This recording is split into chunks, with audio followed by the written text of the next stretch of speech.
pagsamba na kung makilala ang mga may bahagi sa ating ngayong umaga.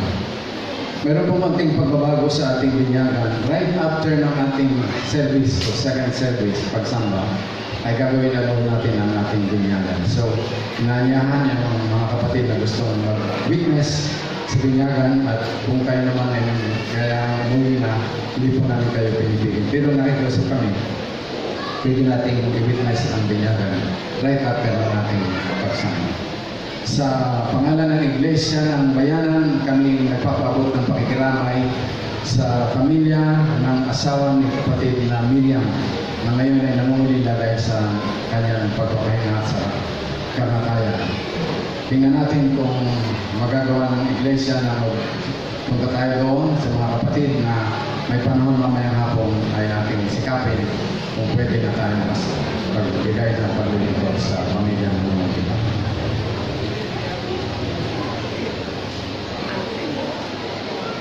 Yung pong ating report sa progress ng ating aircon ay marinig po natin sa susunod na Sabado. Yung mga may commitment, yun po ay hindi nawawala at kung pwede ay ating may report yan sa susunod na Sabado.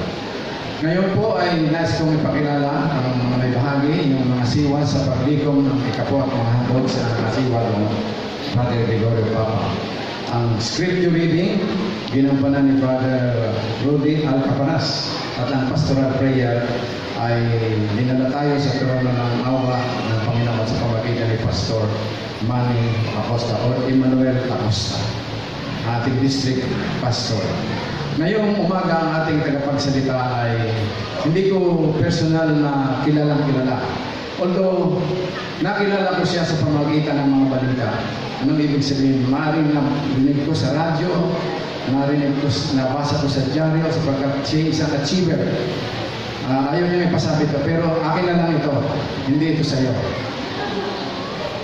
As far as achiever are concerned, meron akong 4 na mga kilalang mga tao na achiever na pwede kong banggitin ngayon pagkat sila ay galing sa mga pamilyang Adventista. I-correct niyo kung may mali. 4 lang. Pero alam ko marami yan. Pero nasa isip ko 4. Si yung anak ni Dr. Pocos, medicine yun. At top 1 yun sa medicine. So, hindi ko alam ang personal nun. Sweetheart yun ang pamangkin ko na mamamanikan na kami kaya naalala ko. Anak ni Pastor Estrada ng EUP, top 1 din yun sa nursing. Sino pa? Si Dr. Mark Pandes, ating membro dito from UE, medicine, top 1 din yun, no? At isa sa top 1 ay pakikilala ko, naalala ko, ay itong ating speaker ngayong umaga, way back 2011 from MBC, Mountain College, nakilala natin, natanyag ang MBC dahil sa kanya sapagkat siya ay sa School of Nursing number 1 siya sa result ng board. Ngayon, after that, nag-proceed siya ng medicine at sa ngayon ay siya ay naghihintay na lang ng board para sa medicine. Iniisip ko, hindi naman pipinipressure ko siya. Pero madaling hanapin ang result after ng result ng board exam. Tingnan lang niyo ang kanyang pangalan from 1 to 10. Diyan ako nandun yan. Diba? Ang ating tagapagsalita ngayong umaga, hindi lang talaga achiever, kundi tinalaga din niya, nakita ko ang buhay niya sa pagkilala sa ating Panginoon na pinagmumulan ng mga pagpapara at ng karunungan. Si Jerald Pelayo, kakamunin sa University ng Estero. Jerald Pelayo, ang ating tagapagsalita ngayong umaga. Siya ay pamangkin ni Brother Rex Nubal. Kaya ngayong umaga ay ang Panginoon ay may mensahe para sa atin sa pamamagitan ni Jerald. Pero bago siya magsalita, ay mapapakinggan natin ang awit ng original import. Bakit original? Kasama natin si Jerry Lopez. So, bigyan muna natin ang panahon sa import.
Sabbath, everyone.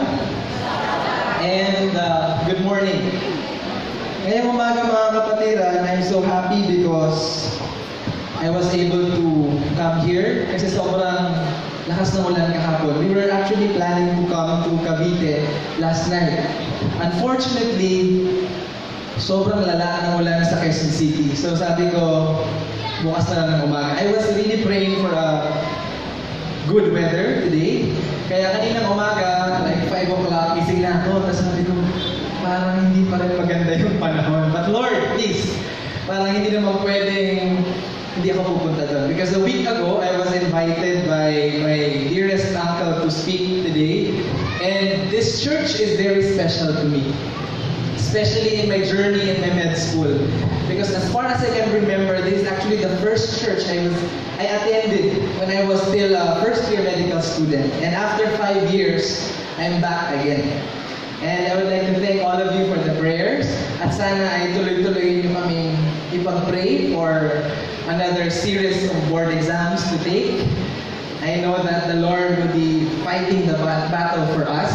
So no pressure. So okay lang po yun, may expectation, pero hindi po na tumatalab yun sa akin. I am impervious to pressure right now. Parang wala na siguro tatagos pa na pressure sa puso ko because I know that the Lord is with us. Now, one of the most favorite quotations that I like about Ellen White's writings is found in education. I'd like to read this for all of you today. The greatest want of the world is the want of men. Men who will not be bought or sold. Men who in their inmost souls are true and honest. Men who do not fear to call sin by its right name. Men whose conscience is as true to duty as the needle to the bow. Men who will stand for the right, though the heavens fall. Let us pray. Our Father in heaven, Lord, today we ask that you will open our hearts. Fill me, Lord, with your Holy Spirit. I am not worthy to speak for you, but Lord, through the blood of Jesus Christ, make me worthy, so that your words will penetrate deep to the hearts of all of us today. In Christ we pray. Amen. I would like to bring all of you back to the time of Solomon. Solomon, we know, is one of the wisest man on earth that we know. And today, let me remind you of the first showcase of his wisdom. The first case that he ever encountered as a king. That masasabi kong isang illustration of how a wise man should decide. This is found in the book of 1 Kings. If you have your Bibles with you, digital or tangible, open it with me to the book of 1 Kings chapter 3, verses 16 to 18. I shall read for all of you. Then two prostitutes, okay, prostitute ang ating dalawang characters today, came to the king and stood before him. The one woman said, "O my Lord, this woman and I live in the same house, and I gave birth to a child while she was in the house." So dalawa sila. Ang isa nanganak, ang isa andun lang. Then on the third day after I gave birth, this woman also gave birth. So may tatlong araw yung pagitan ng kanilang delivery. Okay? So here we imagine two prostitutes with two babies. 3 day older lang yung isa than the other. And we were alone. There was no one else with us in the house. Only we two were in the house. And this woman's son died in the night. So yung kasama ko pala, yung baby niya namatay. Because she lay on him. Nadaganan. Napaka-responsableng nanay. Nadaganan ang anak. Hindi niya alam na matay na. Sudden infant death syndrome. And she arose at midnight and took my son from beside me. Ito isang nanay din, hindi niya napansin. Kinuha lang pala yung kanyang anak. Ang galing. Ang galing na nanay. Di ba? Ikaw kaya mo ba? May kuha sa anak mo nasa ano mo lang kasi hindi mo namalayan. Yung mga tatay na hindi makatulog pag isang iyak lang ng anak, di ba? Here we imagine these two prostitutes having a lot of dilemmas and issues. While your servant was asleep and laid him at her breast and laid her dead son at my breast. So pinagpalit niya, yung akin patay na, yung aking anak na buhay nandun na sa kanya. When I rose in the morning to nurse my child, papadede na sana ako, behold, he was dead. But when I looked at him closely in the morning, behold, he was not the child that I had born. Hindi siya yung anak ko. Kilala ko yung anak ko eh. But the other woman said, no, the living child is mine, and the dead child is yours. Nagulo na. The first said, no, the dead child is yours, and the living child is mine. Thus they spoke before the king. Malaking problema ito. Kung kayo yung hari, this time, anong gagawin mo? Wait lang, magpapa-DNA test muna. Sino ba ang witness nito? Mag-file ka ng case ng infant abduction muna. Bago ang lahat. O tawagin mo muna yung ama. Sino ang nag-deliver? Sino midwife? Sino ang nurse? Sino ang doctor? Kakailanganin ko. Or mag-lie detector test tayo ngayon. Para alam natin sino nagsasabi ng totoo o hindi. But Solomon did not resort to that. Sabi ni Solomon, madali lang yan. Okay, then the king said, the one says, this is my son that is alive and your son is dead. And the other says, no, but your son is dead and my son is the living one. And the king said, bring me a sword. Wala. Papatay ni Solomon. Ito ba yung magaling? Ito ba yung matalino, mamamatay tao? And bring me a sword. So a sword was brought before the king. And she said, divide the living child into. Hatiin niyo yan. And give half to the one and half to the others. So, kapabilang side, ikaw, sa'yo. Para hatian kayo, para walang away. Galing. Then the woman whose son was alive said to the king, because her heart yearned for his son. Siyempre, totoong nanay ka, hindi mo kaya makita papatay niyo anak. Oh my Lord, give her the living child, and by no means put him to death. Lord, maawa ka. Solomon, please, huwag kang patayin. Sige, ibigay mo na lang sa kanya. Yun yung totoong nanay. But the other said, Isa, okay, he shall be neither mine nor yours, and divide him. Bahala ka. Okay na. Then the king answered and said, what is the final verdict? Give the living child to the first woman, and by no means put him to death. She is the mother. What a wisdom. Galing. Hindi na kailangan ng mga DNA test. Di ba siya napamahal? This morning, I will not talk about wisdom. I will talk about another thing, another noun that I would like all of you to guess. This is a noun, a word, that means being able to judge well. Being able to know what is right and what is wrong. Can you think of that word? One word that starts with letter D. 3 syllables. Decision malapit na. Being able to guide, being able to know what is right or wrong. Ito kasi yung problema dito eh. Hindi mo alam sino nagsasabi ng totoo. At ito yung problema ng church natin. Hindi alam ng mga kabataan ngayon ano ang black and white. Discernment, I heard it. That's the big word I'd like to talk about today. Discernment. Being able to judge well. Being able to know what is right from wrong. It is the ability to think biblically. Kasi ngayon mga kabataan, brothers and sisters, I would admit, 50 shades of gray. Gray? Ano yung gray? A combination of black and white. Hindi na alam ng mga kabataan yung black and white. Mukhang okay siya. Mukhang tama, ay mukhang hindi. Ay, depende kung sino masaya. O ginagawa ng madami, okay lang. Anyway, majority wins. This is the problem that we are facing right now. I'd like to bring to you three groups of people. The first group of people are the non-believers. Sabi nito, okay lang, premarital sex. Okay na yan, bagay kasal. Okay, ayos lang yan. Basta hindi mabuntis, goods. Fine. Or sasabihin nila, iinom. Okay na yan, cool naman eh.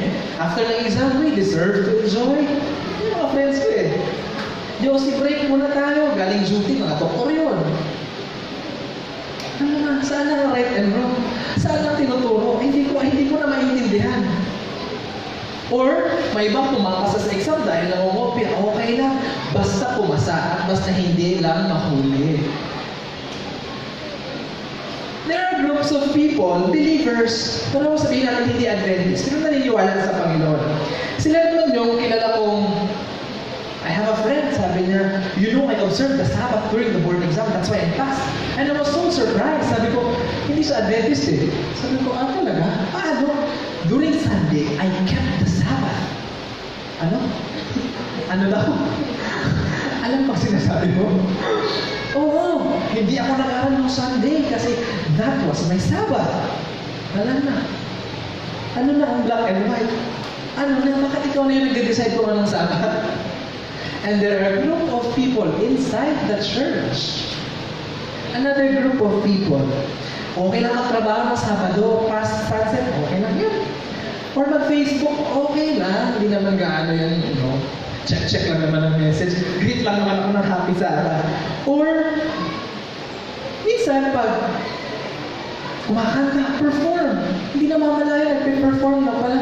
Hindi yun give ng praise sa Panginoon. Or, hindi mo alam, hindi ka na pala nagbabasa ng Bible. Ang dami mong time magbasa ng libro para mag-exam, para pumasa, para sa work. Pero hindi na nagbabasa ng Bible. Nako, black or white. Okay lang kasi pagod naman eh. Hindi na nagpe-pray. Wala nang time sa Panginoon. That is the problem we have right now. Napakalungkot. Now, I'd like all of you to turn your Bibles to Thessalonians 5:21-20. It says, but examine everything carefully. Lahat ng bagay you examine how? What is the adverb? Carefully. Hold fast to that which is good.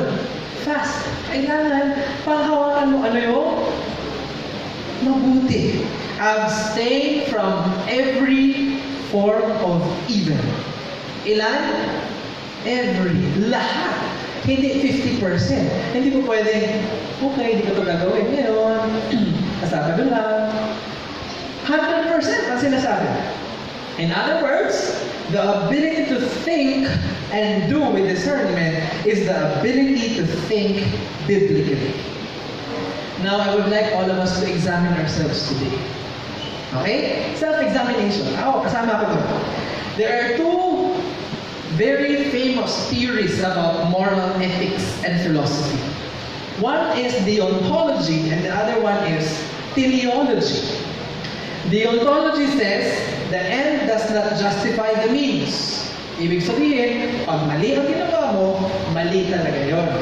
Kahit pa nagbunga ng mabuti. For example, sa maalala mo kaya, nakita ko si kailangan niya magnakaw, kailangan niya mag-shop, mag-live, mag-ano sa mall para may mapakain siya sa kapatid.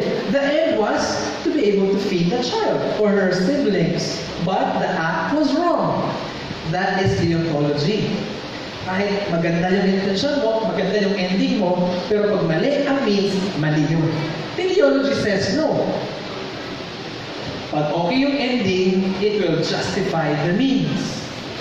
Pag okay yung pag pumasa ka, kahit nangopya ka, okay na. Teleology people says, greatest happiness principle. Pag masaya ang marami, okay yun.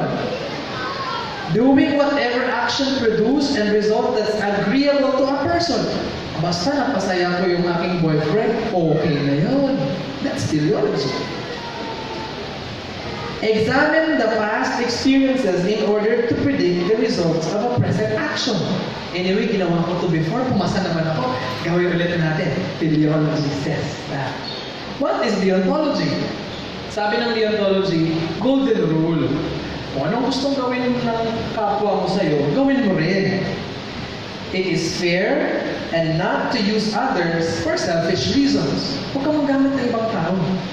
What is morally right is based on the values that is instilled in each person.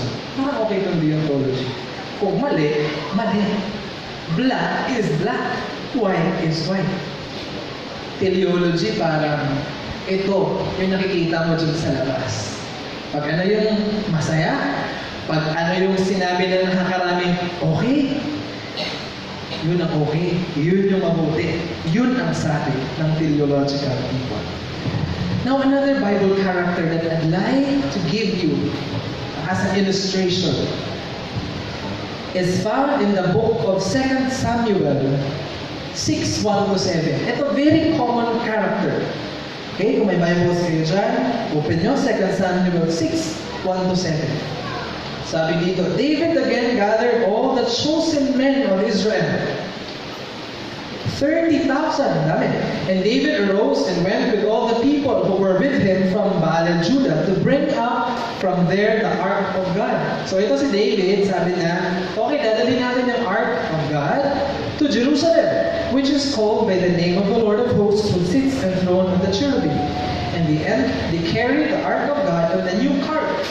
So imagine nyo, inutusan niya yung mga soldiers, kunin mo yung Ark of the Covenant, Ark of God sa bahay ni Abinadab at ilagay mo sa cart. Okay, remember this because this is something to do with the point that I'd like to drive out later. So anong ginawa ni David? Okay, mga bata, kunin niyo yung Ark of God, ilagay niyo sa cart, at saka pupunta tayo sa Jerusalem. Okay, yun yung C. And they carried the Ark of God in the new cart, bagong-bago na lalagyanan, and brought it out of the house of Abinadab, which was on the hill. And Uzzah, siya yung sikat na character today, si Uzzah. And Uzzah and Ahio, who the sons of Abinadab, were driving the new cart with the Ark of God, and Ahio went before the Ark. So yung dalawang anak ng priest, sama sa cart. Okay? At tandaan nyo, ang kumuha ng Ark of God from the house of Abinadab were the soldiers, not the two sons of the priest. Verse 5, And David and all the house of Israel were making merry, saya-saya nila, before the Lord with songs and lyrics and harps and tambourines and castanets and cymbals. And when they came to the threshing floor, ito na, may nangyari. Uzzah put out his hand to the Ark of God and took hold of it, for the oxen stumbled. So yung nagdadala ng cart, nag-stumble. Sabi ni Uzzah, oops! Baka mahulog yung Ark of the Covenant, Ark of God, sorry. And so, he put out his hand. Nako, patay. And the anger of the Lord was kindled against Uzzah. Bakit kaya nagalit ng Panginoon? And God struck him down there because of his error, and he died there because the ark beside the Ark of God. Right there and then, patay. Patay si Uzzah. Nagalit si David, Lord, bakit naman? Bakit nga ba? Ano bang intention? What is the end? Teleology. The end was to save the ark. Masama ba? Masama ba ang intention mo na pangalagaan ng Ark of God? Mukhang hindi. What was the means to do that? Touching the Ark of God. Ang tanong, tama ba ang paghawak? What was the instruction? The instruction was very clear in Numbers 4:15. What was the instruction? They must not touch the holy things or they will die. Must. Hindi pwede. Black. Hindi pwede. Lord naman, intention ko naman to save me. Hindi nga pwede. Or else, you die. The instruction was very clear. What was the other instruction? Kailangan you have to bear upon your shoulders the ark of God. Saan nilalagay? Sa shoulder. Saan nilagay ni David? Sa cart. Nako. Sino ang kukuha? The Levites only. Sino ang kumuha? The soldiers. Tingnan mo naman. Kasi akala mo okay lang. Nag-instruct ang Panginoon na the instruction was very clear. First lesson. Pag mali, mali. Pag tama, tama. Hindi po pwedeng, kasi Lord, pwede naman eh. Sabi ng science, okay lang. Sabi kasi ni Mama, sabi kasi ng friends ko, ayos lang, ginagawa lang nakakaraning. Mali nga. Or else, you'll die. Patay. Nakatakot. Buti na hindi yung ganun parang Panginoon sa atin ngayon. Second point. The ark had stayed for a period of time at Abinadab's house. Andun lang sa bahay nila, matagal-tagal na yun. Malamang itong dalawang anak, over familiarity. Kasi nakikita palagi.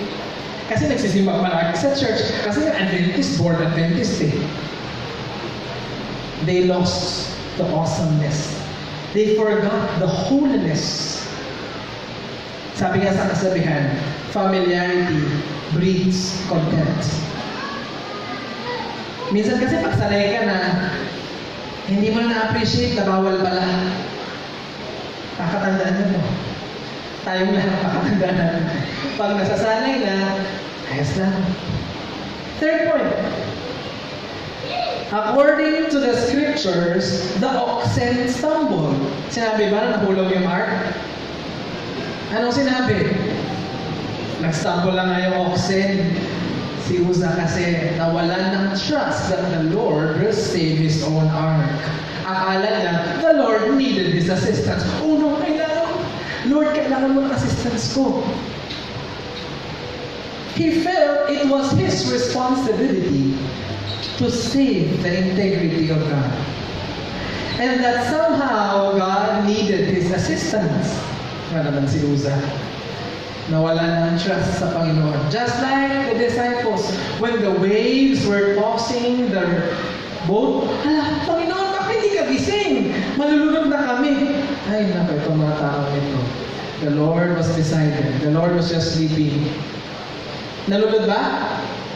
Malaki lang yung waves. Nahulog ba ang ark? Natapilok lang yung oxen eh. Minsan kasi, we belittle the power of God.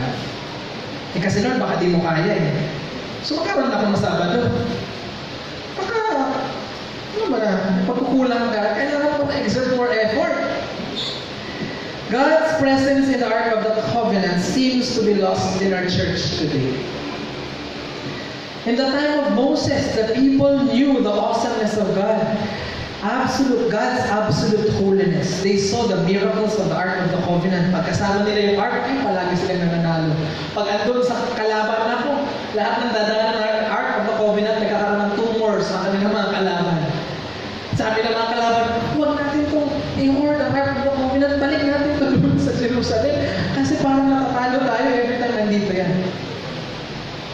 They were blessed with the Ark of the Covenant. But ngayon, parang nawala yung holiness of the ark. The more we try to bring God down to our worldly way of thinking and our own ways, the further away God will seem to us. Now, paano natin ito ma-overcome? Sabi ni Ellen White, now is our time and opportunity to labor for the young people. This is the time, the perfect time. We are now in the perilous crisis time, and we want to know how to discern the true godliness. Kailangan pala natin malaman ano yung black and white. Hindi po pwede yung gitna, yung gray. Now, let's go back to the scripture reading. Paano nga ba natin malalaman? Whatsoever things are true, whatsoever things are honest, whatsoever things are just, whatsoever things are pure, whatsoever things are lovely and of good report, and if there is any excellence or worthy of praise, think of these things. Naalala ko yung heart. The heart pumps as one, following the all or none principle.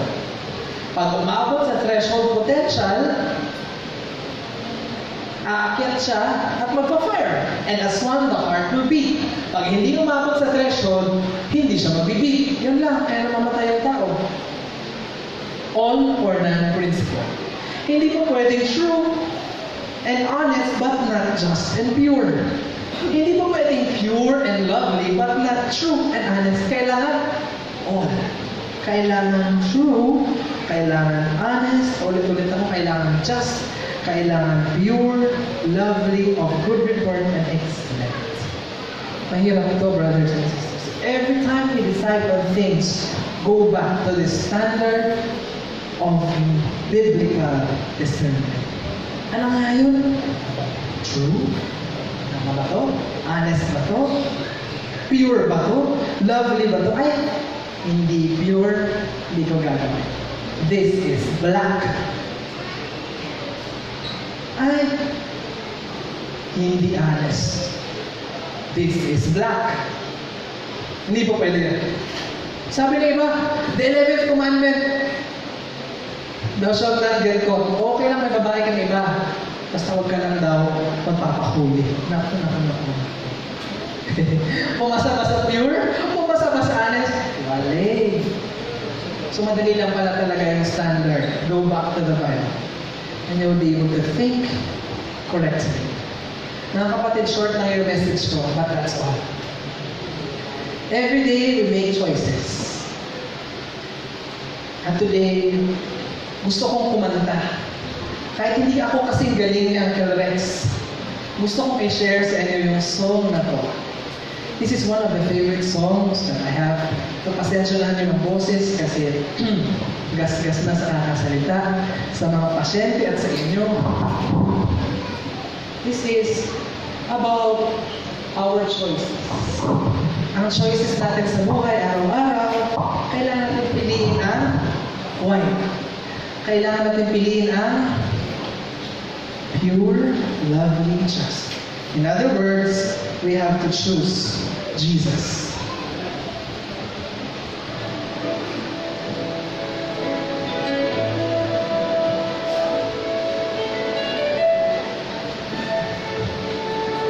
Amen.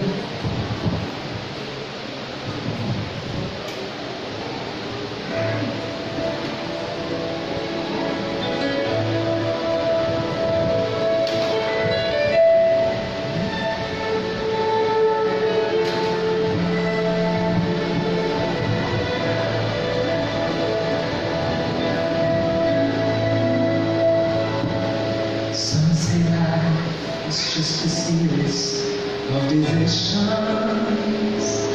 We make choices, believe and learn. Now I'm standing at a crossroad, and I must choose which way to turn.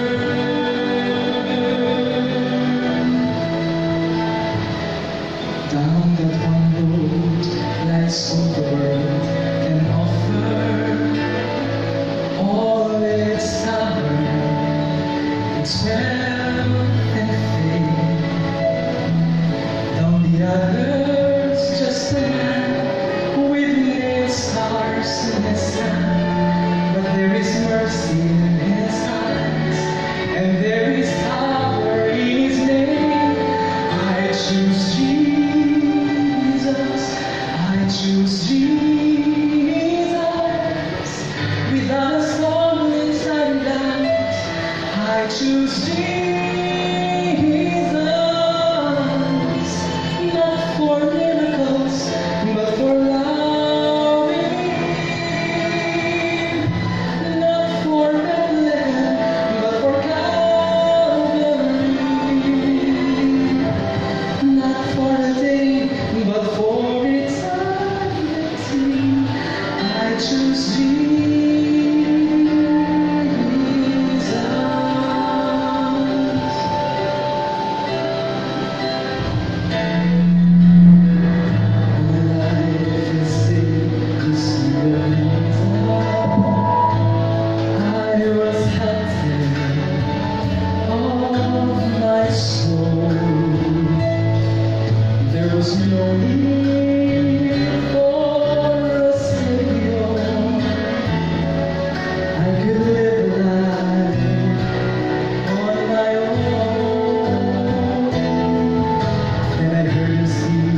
repeat, the greatest want of this world, my brothers and sisters, is the one of Adventists who will not be bought or sold. Adventists who in their inmost souls are true and honest. Adventists who don't fear to call sin by its right name. Adventists whose conscience is as true to duty as the needle to the pole.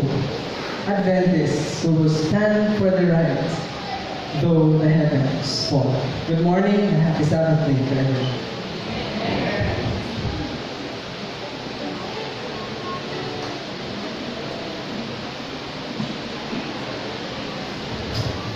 Salamat, Jerald, sa napapanahon at tamang-tamang mensahe na papalita ngayon.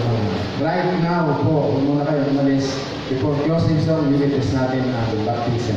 Paki-usod ng ating mga upuan. Maghintay po sa maiksing panahon, meron tayong oras. So, sa maiksing panahon nating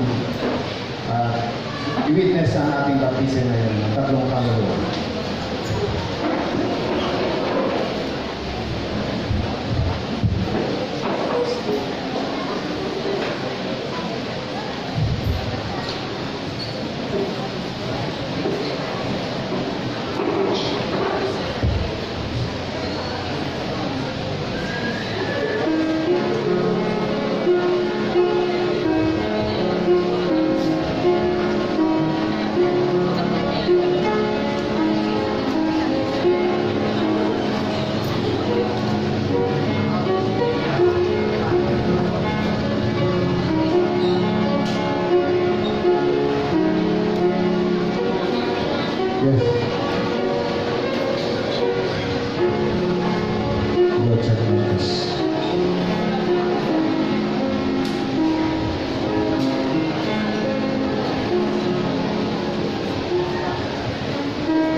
Baka po may hahabol pa.